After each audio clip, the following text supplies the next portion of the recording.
Lebih lengkap soal dugaan kebocoran, ada 6 juta lebih data NPWP yang diduga bocor atau dihack. Salah satunya adalah milik dari Presiden Joko Widodo dan juga sejumlah menteri. Kita akan tanyakan langsung kepada pakar keamanan siber Cisrek.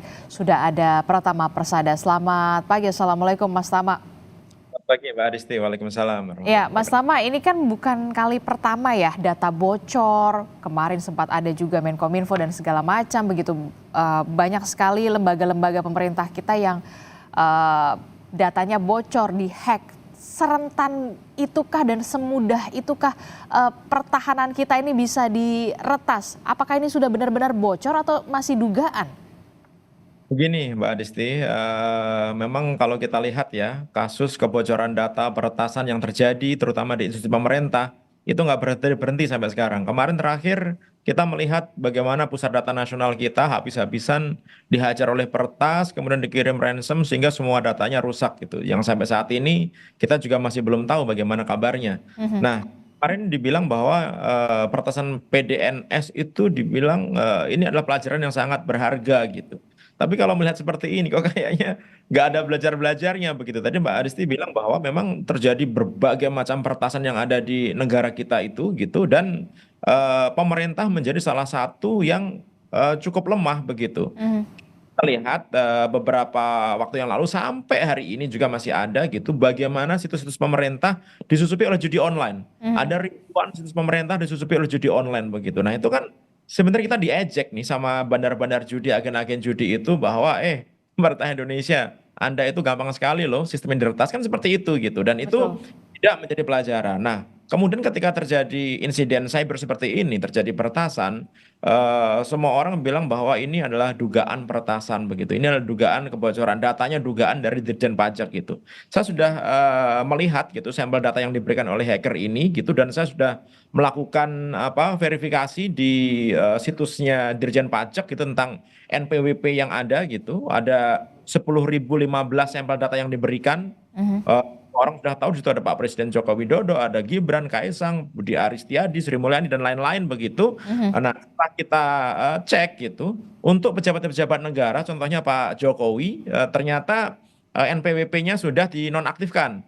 Oh, Eh, oke. Untuk Presiden Joko Widodo jadi berarti NPWP-nya sudah dinonaktifkan ya langsung ya? PWP sudah tidak aktif atau telah dinonaktifkan oleh Dirjen Pajak gitu. Untuk mengaktifkannya silahkan kunjungi KPP terdekat. Jadi Pak Presiden, kemudian para menteri, Bu Sri Mulyani dan lain-lain itu dinonaktifkan. Tetapi untuk yang Rakyat seperti pejabat kita? publik, ya bukan pejabat publik enggak. Jadi apa namanya orang-orang yang lain semuanya masih kita cek status NPWP ini aktif gitu. Mhm. Artinya ya mungkin itu salah satu langkah mitigasi yang dilakukan oleh Dirjen Pajak ya sesuai dengan perintah Pak Jokowi ya gitu. Tetapi tidak cukup hanya melakukan itu karena apa? Data yang bocor ini adalah data yang memang milik pemerintah, milik rakyat gitu. Data ini data yang sangat valid sekali, di dalamnya luar biasa isinya, sangat detail sekali, termasuk juga tadi sudah disebutkan ada alamat email, nomor handphone, alamat rumah, nomor NIK gitu, Mhm. dan lain-lain gitu ya. Dan kalau kita lihat dari nomenklaturnya gitu, nomenklatur dari apa struktur tabel data ini ada kode KLU, nama KPP, nama Kanwil, kemudian ada status PKP. Ini nggak ada yang punya data seperti ini kecuali Dirjen Pajak gitu. Mhm. Artinya memang kalau menurut saya ini terkonfirmasi milik Dirjen Pajak. Yang jadi Dan Dirjen masalah Pajak harus segera bertanggung jawab dan memitigasi ya, ini. karena ada amanat dari Undang-Undang Nomor 27 Tahun 2022, Undang-Undang Aha. Pelindungan Data Pribadi, maksimal 3 kali 24 jam 3 kali 24 jam? 24 jam gitu, pengendali data pribadi, pemroses data pribadi dalam hal ini adalah Dirjen Pajak wajib memberikan informasi apa yang terjadi kepada masyarakat sebagai subjek data pribadi Mhm. gitu. Nah, kan Pak Presiden sudah apa namanya perintah tuh untuk melakukan mitigasi, melakukan audit gitu. Nah, nanti kita lihat tuh apakah tim Kalau yang tidak dilakukan, Mas Tama, ya gini apa sebenarnya apa yang bisa kita lakukan? sebenarnya dilakukan pun kita juga masih bertanda tanya. Kenapa? Karena selama ini ketika terjadi kebocoran data, kemudian dilakukan investigasi, dilakukan apa audit, hasilnya pernah lihat nggak, Mbak Adisti? Pernah diumumkan nggak? Kayaknya nggak Mhm. pernah tuh. Ya kan seperti hilang di telan bumi gitu. Padahal kita tahu data yang bocor itu digunakan oleh orang-orang tidak bertanggung jawab di sana, melakukan kegiatan kriminal. Ujung-ujungnya siapa? Rakyat jadi ditipu, jadi korban scam, penipuan, dipakai Betul. untuk pinjol datanya, kemudian ditawari judi online dan lain-lain begitu. Nah, oleh karena itu nggak boleh ini terjadi, harusnya ada sanksi yang tegas dan pemerintah bertanggung jawab memberikan informasi kepada masyarakat. Dirjen Pajak harus bisa memberikan langkah-langkah mitigasi kepada semua orang yang namanya ada di 6,6 juta data yang bocor itu untuk berhati-hati. Kenapa? Karena data-data yang bocor ini cukup digunakan untuk melakukan penipuan. Betul. Kemarin ada tuh saya satu teman gitu, dia ditelepon sama orang aku dari kantor pajak dan dia tahu dengan detail apa namanya seperti data yang ada di dalam data yang bocor ini gitu. Nah, kan nggak semua orang di Indonesia ngerti nih bagaimana Paham. eh, penipuan, modus penipuan dan lain-lain gitu. Sehingga kewajiban bagi Dirjen Pajak untuk menginformasikan bahwa hati-hati ya data Anda bocor, Anda harus waspada kalau ada yang ngaku-ngaku Dirjen Pajak, jangan langsung percaya, verifikasi ke kantor pajak terdekat. Misalkan kayak gitu. Oke. Sehingga semua orang Indonesia ini yang datanya bocor, mereka bisa hati-hati. Kalau enggak, mungkin di kota besar kita ini sadar bahwa oh itu penipuan. Tapi orang-orang yang tidak mendapatkan literasi digital yang cukup, mereka nggak sadar bahwa itu penipuan yang akhirnya apa? Menjadi korban. Begitu Mbak Adisti. Oke, berarti ini sudah bisa dipastikan 6,6 juta data termasuk NPWP ini benar-benar bocor ya? Ya, jadi gini, apa yang di-share itu yang diberikan sampel itu adalah 10 ribuan gitu data begitu. Kenapa dia nggak memberikan 6,6 juta data? Karena dia mau jualan. Nah, orang ketika Oke. mau jualan data, itu kan dia ngasih sampelnya, bener nggak sampelnya? Silahkan diverifikasi, silahkan dicek begitu, ya kan? Pas Kalau dilihat yakin, sampelnya betul. ya ternyata setelah kita verifikasi benar gitu. Dan ternyata saat ini situs yang tempat jual apa namanya data ini sudah ditutup, Mbak Adisti. Sudah di take down gitu. Artinya mungkin sudah ada yang beli, ada kesepakatan, jangan itu lagi ya, jangan ditampilkan lagi ya, sudah kita beli mahal nih. Mungkin seperti itu gitu. Karena sangat jarang gitu orang udah jualan data, kemudian dia tiba-tiba menghapus postingannya itu gitu. Pasti ada sesuatu di sana. Nah, artinya ya memang ada yang mau dengan data ini dan data ini sepertinya menjadi apa orang jadi tahu bahwa ya memang data ini data yang valid gitu karena Oke, kalau ini kan kalau kita lihat ya, data sampelnya saja bocor begitu ya kan, ada 6,6 juta data yang kemudian dipunyai oleh peretas itu dan kerugian apa yang kemudian harus ditanggung oleh warga dan langkah antisipasi kita warga yang sangat tidak paham ini harus seperti apa jadinya? ini Mbak Adisti, dalam Undang-Undang Pelindungan Data Pribadi gitu, kalau ada satu saja data masyarakat kita yang disalahgunakan oleh orang gitu ya, itu bisa menuntut yang menyalahgunakan itu denda kerugian sampai 6 miliar, kemudian Oke. penjara sampai 6 tahun gitu.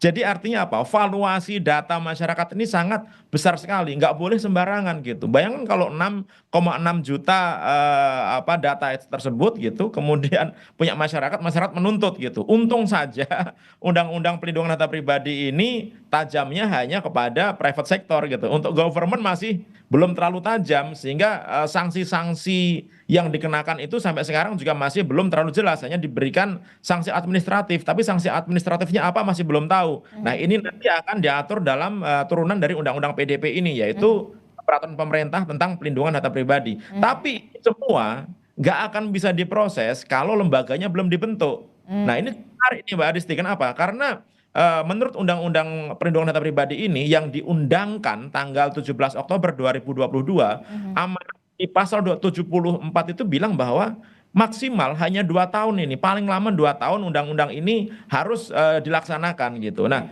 di dalam amanat ini disebutkan bahwa harus dibentuk lembaga pelindungan data pribadi oleh presiden. Jadi kalau sampai 17 Oktober 2024 lembaga ini belum dibentuk, ada potensi Dampaknya apa? Pak Presiden Jokowi melanggar undang-undang dong karena tidak melaksanakan amanat dari undang-undang PDP ini gitu. Dan masyarakat tidak bisa lapor ketika datanya digunakan untuk kejahatan. Saat ini nggak ada tempat lapor masyarakat ketika dia menjadi korban fraud, korban penipuan karena Karena tidak data ada lembaga yang dibentuk karena sesuai belum dengan ada amanat lembaga undang-undang ini. itu. Betul sekali Mbak Adisti. Dan Anda melihat ada unsur pembiaran di sini? Kalau menurut saya bukan pembiaran, tapi ketidaktahuan gitu, atau ketidakpedulian gitu, ya kan? Karena apa? sebenarnya kita sudah berkali-kali melihat berbagai macam kasus gitu, bagaimana ada satu kampung datanya digunakan untuk peminjaman utang tiba-tiba ditagih, Mhm. ada masyarakat yang tiba-tiba datang debt collector datanya dipakai untuk pinjol, ada 400 masyarakat kita yang gara-gara dia ngeklik APK undangan uangnya habis total semuanya, tabungannya habis. Ada 3,2 juta orang Indonesia yang kena judi online begitu. Dari mana itu semuanya gitu bisa terjadi? Ya gara-gara para penjahat-penjahat itu, agen-agen judi online itu mereka memanfaatkan data-data yang bocor ini gitu. Oleh karena itu, kenapa saya bilang bahwa nggak boleh lagi terjadi? Karena apa? Ujung-ujungnya masyarakat kita yang jadi korban gitu. Nah, ternyata itu tidak membuat para pemimpin di negara kita ini peduli dan aware gitu. Buktinya apa ya? Sampai sekarang masih terjadi. Kalau ternyata mereka aware, ya misalkan ya, Dirjen Pajak nih aware masalah security gitu misalkan. Ya dia tinggal menggunakan teknologi enkripsi, teknologi penyandian gitu. Hmm. Jadi semua data yang ada di Dirjen Pajak itu Oke. disandi, dienkrip, sehingga ketika ada hacker yang berhasil masuk ke dalam sistem Dirjen Pajak itu, mereka berhasil mencuri datanya, tapi nggak akan ada gunanya datanya itu. Oh. Kenapa? Karena sudah dilindungi oleh enkripsi persandian gitu. Sehingga apa? Orang nggak bisa baca Dan itu datanya. tidak dilakukan. Itu nggak dilakukan kan. Padahal Kenapa eh, tidak dilakukan? pajak Dirjen Pajak mau tinggal ngomong sama Badan Siber Sandi Negara, bilang aja, BSSN tolong dong bantu saya kasih modul untuk melakukan enkripsi di sistemnya Dirjen Pajak. Beres, gratis lagi. Ternyata nggak dilakukan. Maka saya bilang ini masalah awareness aja, masalah Kurang ketidaksadaran. komunikasi juga. Anda melihat tidak ada koordinasi antara lembaga-lembaga negara dengan BSSN begitu? Ya kalau menurut saya sih itu juga jadi salah satu faktor gitu bahwa kita punya lembaga yang harusnya bisa dimanfaatkan dengan baik gitu, tapi ternyata tidak dioptimalkan. Bahkan beberapa kali Badan Siber Sandi Negara itu memberikan alert ya, alert itu artinya apa? Peringatan. Ada peringatan pertasan gitu kepada institusi pemerintah yang ada di Indonesia gitu, tetapi ternyata hanya sebagian kecil saja yang merespon, yang lainnya nggak merespon gitu.